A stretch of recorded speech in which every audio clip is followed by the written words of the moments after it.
Pero volvamos al presente, porque ya está con nosotros el ingeniero José Blandón Castillo y sus comentarios internacionales. Buenos días, Fernando. Buenos días. Buenos días a toda nuestra audiencia. Oiga, usted esa última foto que usted tenía ahí, estaba... Noriega y de la Cera, esa. Ese señor que está ahí de la DEA También quedó preso. quedó también preso posteriormente por corrupción. ¿Qué le parece? Ahí está. Bien. Los puros. Miércoles 3 de enero. Oiga, qué diferencia ayer. Una hermosa luna caía sobre la ciudad capital cuando ayer casi nos inundamos. Casi nos inundamos. Me tomó casi media hora esperar allá afuera para poder entrar de la cantidad de lluvia que está cayendo, mientras hoy una hermosa luna caía sobre la ciudad. Y qué lindo el espectáculo cuando eso pasa por el Cerro Ancón. Y los invita a ustedes, a todos los invita, a pensar en el amor, Claro. a pensar en el romance y no estar en este trepa que sube. Oh. Y ahora le hablo un poco sobre todos los efectos de esto. Pero fíjese, en este momento, a las 3 de la tarde, hora de Corea del Sur y hora de Corea del Norte, están en el paralelo donde está 38. Panmunjom, paralelo 38, se produce una llamada de Corea del Norte a Corea del Sur. Y mi teléfono que estaba Dañado. sin actividad durante 2 años, tiene una conversación entre las 3:30 de la tarde de allá, que serían acá a las 3:30 de la mañana, hay 12 horas, a las 2:30, y las 3:30 de la tarde local de Corea del Sur, hasta las 3:50. Por 20 minutos se produce una comunicación entre el teléfono rojo, vamos a llamarlo así para darle un color, Como el antiguo teléfono rojo. de urgencia entre Corea del Norte y Corea del Sur, por orden del presidente Kim Jong-un, perdón.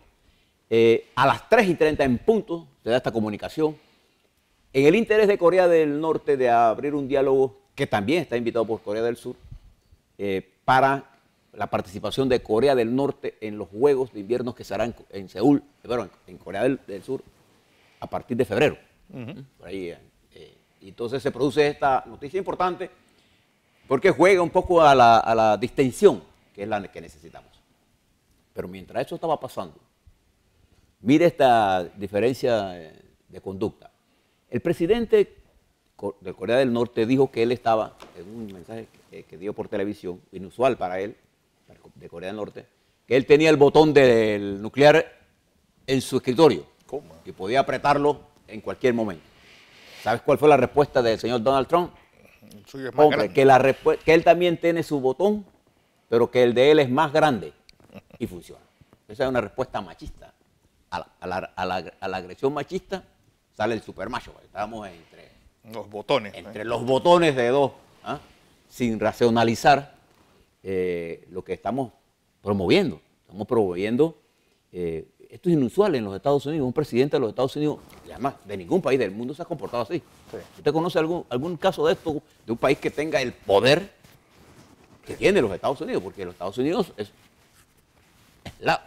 bueno, ya no es tan unipolar. Pero se espera que siempre sea la última instancia. Es decir, Claro. que el presidente tenga perros rabiosos que le encarguen de eso. Pero no directamente el No presidente. directamente él. Y fíjese lo que él provocó con este machismo, ¿sí? Ese salir al frente.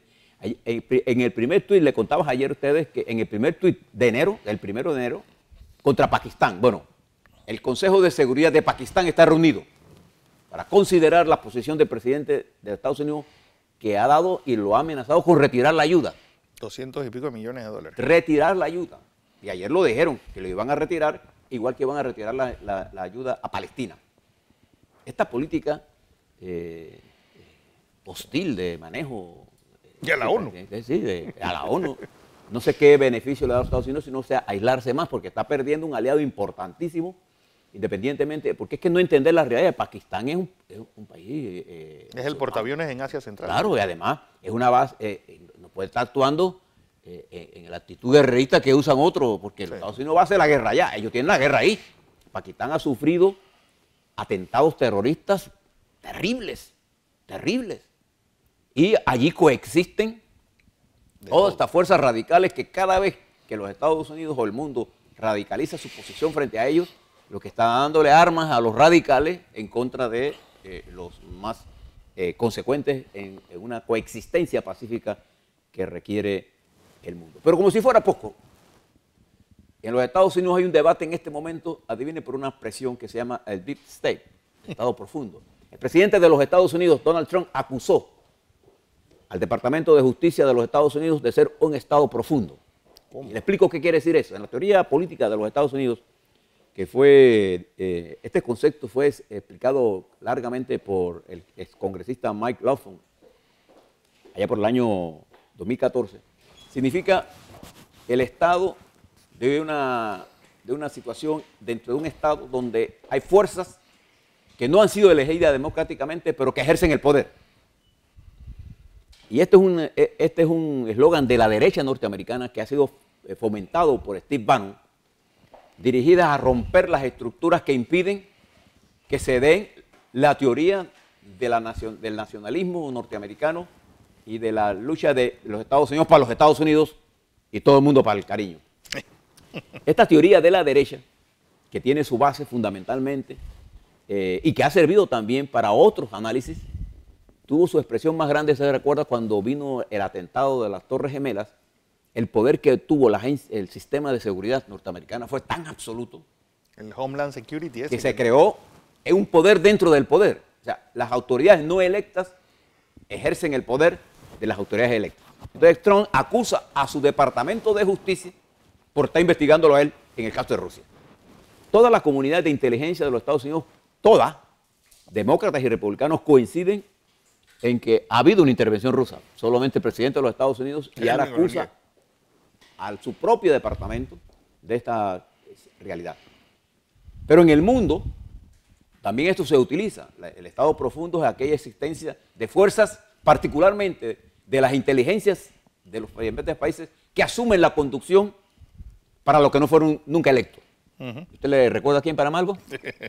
Son aquella gente que, abusando del Estado, de la seguridad que tienen, de los recursos que cuentan, de las comunicaciones de tus cuentas bancarias, de tu información, ejercen y tuercen la voluntad popular, porque no fueron electos para nada. Bueno, eso funciona. Por ejemplo, Turquía es un ejemplo de eso. Egipto es un ejemplo de eso. Los Estados Unidos actualmente es un ejemplo de eso. Y nosotros también somos un ejemplo de eso. Bueno, hay un debate sobre esto. Y la situación en Yemen, en Pakistán, en todo el Mediano Oriente se pone más compleja por la crisis que está pasando Irán. Y ya los Estados Unidos amenazan con abrir un debate en el Consejo de Seguridad sobre Irán. Y fíjense que tengan cuidado con Irán, sí, porque ahí hay suficiente capacidad de fuego para incendiar esto. ¿Y por qué a nosotros nos debe preocupar esto? Porque una jornada más sangrienta en el Mediano Oriente y metiendo a Irán en esto va a alzar los precios del petróleo a las nubes. Y como consecuencia, ¿quién va a pagar ese petróleo caro aquí, mi querido amigo? Nosotros. Por eso a nosotros nos debe interesar la paz. Esto está ocurriendo sobre todo con la posición de Pakistán, las revueltas que hay en Irán, la permanencia y el apoyo que tiene Irán ahora de Rusia y de Turquía y de Siria, el aislamiento en que se encuentra el régimen de Arabia Saudita, la confrontación en Yemen, está haciendo volátil esa región, y el presidente de los Estados Unidos entonces se mete con el portaaviones, que además tiene armas nucleares. Él no tiene que probar nada, ellos tienen misiles, igual que la India, igual que Israel. Así que estamos frente a una situación altamente compleja. Y para terminar, en España no nos dejamos de sorprendernos. El presidente Rajoy impulsando a Ciudadanos, a la señora Inés Arrimadas, a que asumiera ella el liderazgo y se postulara. Y entonces la señora dijo, no, nosotros no vamos a ir a hacer el juego de eso porque nosotros no tenemos los votos. ¿Y qué resulta? Que para el 21 que está llamado, la instalación del Parlamento, todo parece indicar que las fuerzas independentistas se alzarán de una u otra forma con el control del Parlamento. Y volvemos al punto cero donde arrancó esta crisis.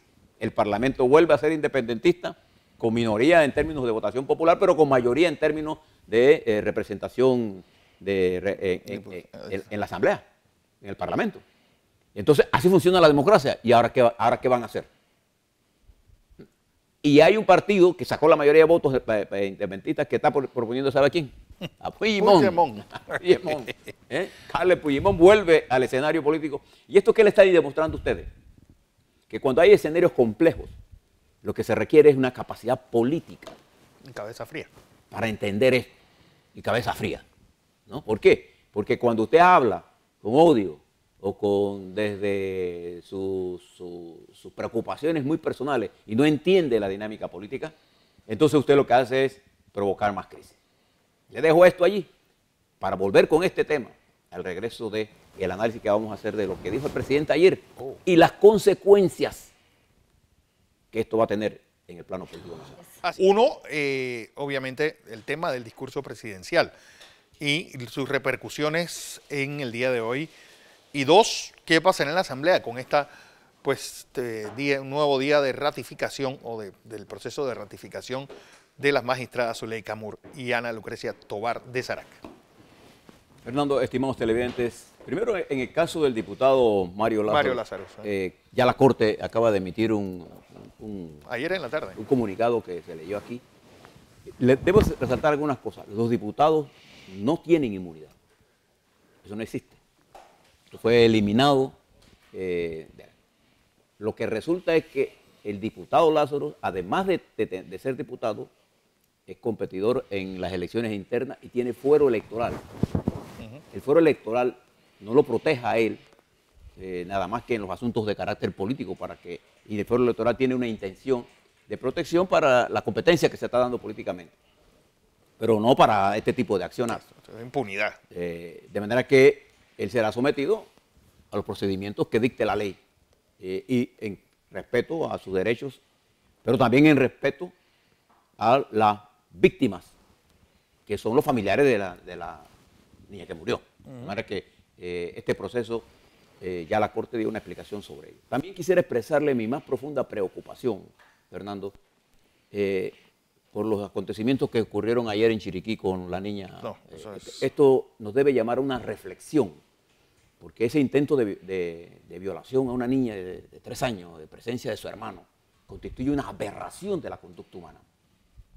Y a esas cosas tenemos que prestarle atención. Expreso mi rechazo a esto, pero también mi solidaridad a la familia, a los niños. Hay que darle una atención inmediata, tanto a la niña como al hermano que estaba presente, porque eso le produce un trauma a estos niños y a la familia. Pero bueno, en el plano político, ayer yo les decía, conversando Fernando y nosotros con ustedes, que hoy vamos a mirar el discurso por las noticias que generaron. Bueno, fíjense las dos cosas. La comunicación política, la capacidad que tengan los dirigentes de ponerse en contacto con quién, a quienes gobiernan y a quienes los eligen, es decir, a la comunidad en general y a los electores en particular. ¿Quiénes son los electores? Los mayores de 18 años o los que en el futuro cercano, de entre 1 y 2 años, estarán con mayoría de edad para ejercer el voto o para ya emitir una opinión con respecto a la gestión de quién los gobierna. Eso es la comunicación política. Sin embargo, fíjese, ni en el discurso del presidente, ni en la respuesta del PRD, a través de su secretario general, vi una conexión de ambos líderes con respecto a la comunidad. O sea, a ponerse, a romper ese entorno de distanciamiento, de divorcio, de desencuentro entre los políticos y la gente. Tuve la oportunidad ayer en la tarde, Fernando, de este Moste Televidente, de poner en conocimiento de los muchachos, de 8 muchachos, el discurso del presidente, para conocer su opinión. Les comparto algunas de las cosas que me dijeron. En el discurso del presidente, me dice un joven de 18 años, no vi nada para la juventud. No, si algo ha caracterizado a esta clase política es tener un discurso totalmente ajeno a lo que la mayor parte de los jóvenes Pero están... fíjate, un muchacho de 18 años que va a la universidad, que entra a la universidad ahora, me dice, no vi nada para nosotros. ¿Cuál es el mensaje para nosotros? Una joven de 22 años que ya es estudiante de banca, está en su último año, me dice, ¿qué hay para nuestro empleo? ¿Qué cosas en el futuro hay? Y yo tuve que explicarles las posibilidades que Panamá tiene como nación. ¿Qué me indica esto? Y le puse la intervención de Pedro Miguel, que si usted pone las dos caras, ese enfrentamiento de la política a lo macho, el rofión. Tengo el botón nuclear más grande que el tuyo. Sí, sí, el mío funciona y el tuyo no. Esto que yo le conté a nivel internacional, entre el señor Trump y el señor presidente de Corea, y ahora entre el presidente Varela y el secretario general del Partido Revolucionario Democrático, son dos hombres hablándose entre ellos y rofiándose entre ellos al margen de nosotros. Y le digo algunas cosas. O sea, no, miren, los jóvenes, tanto hombres como mujeres, no encontraron mensajes. Estamos en el principio del año. Este es el momento en el que uno mira hacia el futuro. Claro. ¿No? Y entonces, el primero, la señora presidenta de la Asamblea advierte de una crisis que es ignorado por el presidente, y el presidente en su discurso dice que él es un hombre de paz, un hombre de diálogo, pero que él va a dar sus batallas. Y entonces arremete contra lo que él llama la narcopolítica. Sí, ya ustedes vieron el discurso. Y arremete contra los medios. ¿Cuál es la noticia de hoy? Esa actitud. Esa actitud. ¿Cuál es la noticia del PRD de hoy? Esa actitud. ¿Qué es lo que espera el pueblo panameño? Hombre, ¿para dónde vamos? ¿Hacia dónde vamos? ¿Y cómo vamos? ¿Cuál va a ser mi participación en el futuro? Esas preguntas fueron resueltas ayer en el debate que ustedes vieron entre el gobierno y el Partido Revolucionario Democrático, que hasta ayer eran aliados. Eran aliados. Es muy difícil para el electorado entender eso. Y quizás una de las cosas más importantes es la falta de comprensión que hay en las estructuras políticas de entender qué es la comunicación política. Fíjense lo que le voy a proponer. Hagamos un ejercicio, Fernando.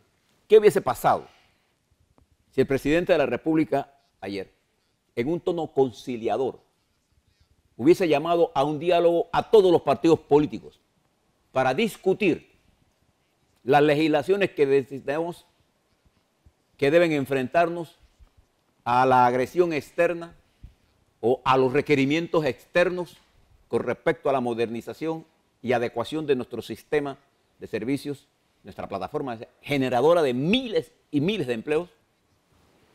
¿Qué hubiera pasado si el presidente invita a los partidos a ir mañana, o sea, hoy, a discutir temas importantes de esta naturaleza?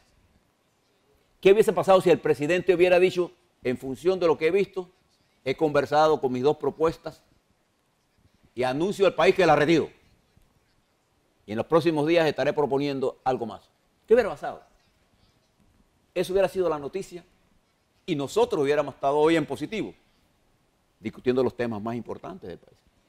Y el presidente hubiera recuperado el control total y absoluto político.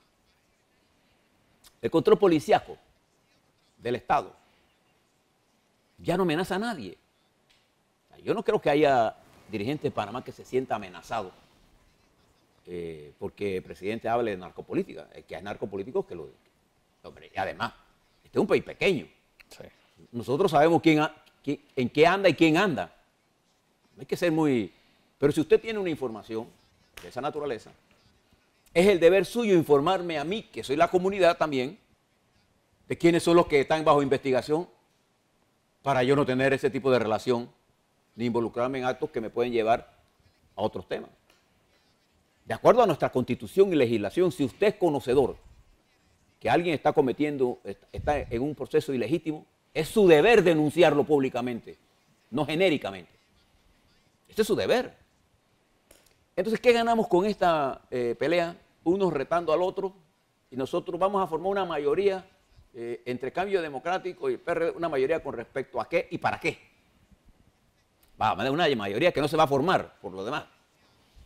Entonces, este reto, esta lucha entre... Dice que dos conejos machos no caben en el mismo hueco. ¿Eh? Esta lucha entre conejos machos intentando quedarse con el mismo hueco. ¿Qué sentido le produce al país? ¿Qué sentido tiene para nosotros que enfrentamos los siguientes problemas. En primer lugar, este es un país de grandes perspectivas. Este es un país de grandes riquezas. Este país es un país con una infraestructura en desarrollo, con una envidiable posición geográfica.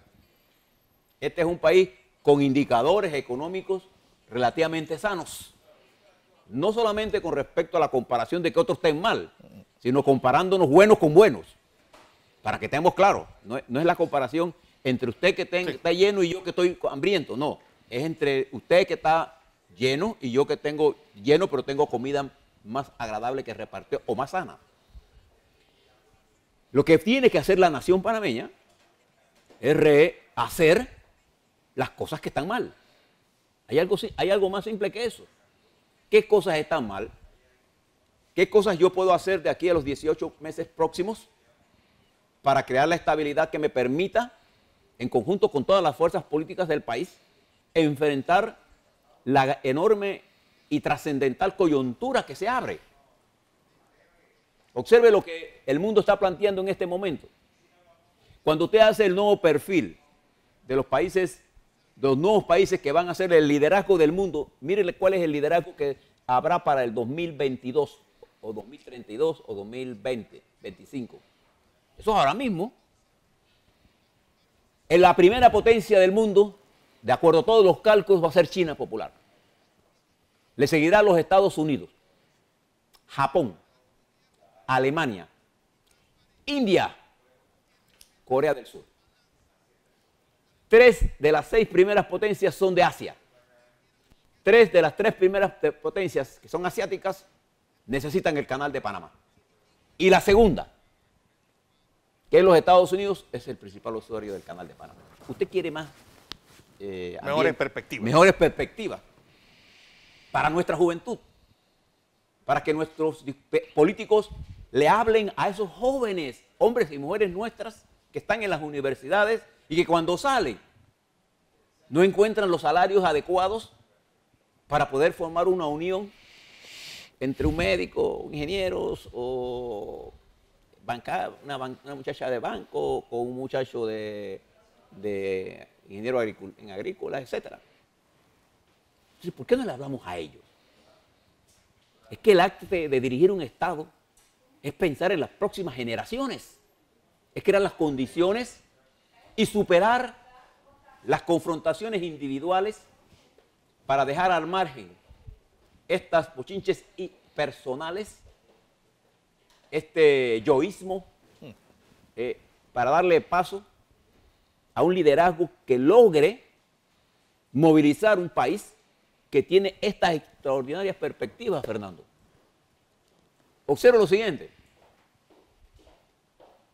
Ayer escuchaba un panel incluso que se está dando en el extranjero sobre Panamá. Y un periodista panameño, cuyo nombre no recuerdo, creo que Pedro Rodríguez, hablaba de que en la adjudicación del Tratado del Canal de Panamá, Martinelli había preferido a esos Consorcio Unidos por el Canal, y yo dije, está equivocado. Eso se hizo, la licitación se hizo bajo la administración Torrijos. Solo se hizo la firma cuando... Sí, la apertura de sobre se hizo después, el 3 de julio. ¿No? Eso ya estaba hecho. Entonces, el mundo está pensando en nosotros en positivo. El mundo le quiere asignar a Panamá, o le ha asignado a Panamá, un papel mucho más importante. Nuestra plataforma de servicio necesita ser ampliada para que nuestros jóvenes tengan mayor acceso a nuevas formas del ejercicio de su profesión. Por eso es que los jóvenes le prestan más atención a estas cosas. Pero los discursos de ayer no estaban dirigidos para ellos. Estaban dirigidos para 2 conejos machos que quieren estar en el mismo hueco.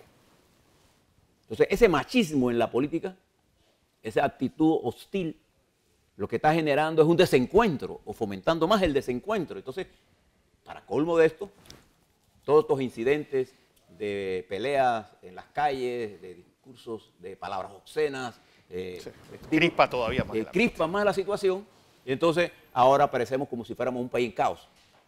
Le doy los datos, hombre, se lo vuelvo a reiterar. Ok, Corral. Dígame cuántos países de nuestro continente tienen grado de inversión. Eso no lo logró Varela.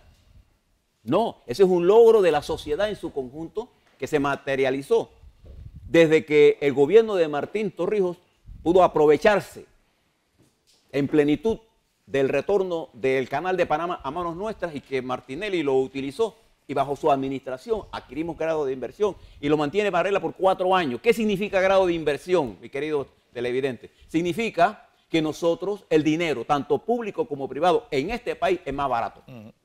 Simple.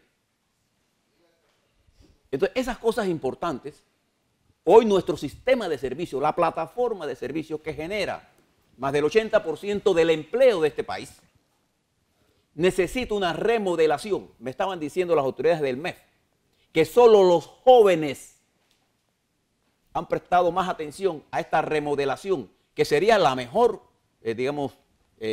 legado que Varela le puede hacer a este país, es modificar esa estrategia, esa plataforma para ampliar, ¿no?, el perfil de salarios de nuestros jóvenes, de manera que los muchachos especialistas en marketing, en seguros, en finanzas, en redes, en programación, en computadora, en ingeniería, tengan acceso a nuevos salarios y que la banca se expanda a nuevos servicios, que tengamos nosotros una intención clara de qué es las nuevas monedas que se están creando, ampliar nuestros servicios.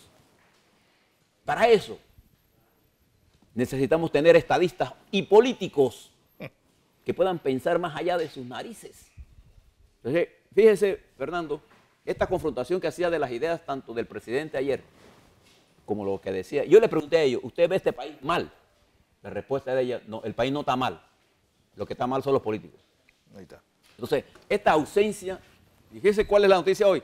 El presidente peleando con los medios. El presidente, y fíjese quién no estaban en el escenario. No estaba la Iglesia Católica. Ellos podrán dar cualquier explicación. Yo le voy a dar la explicación que yo tengo.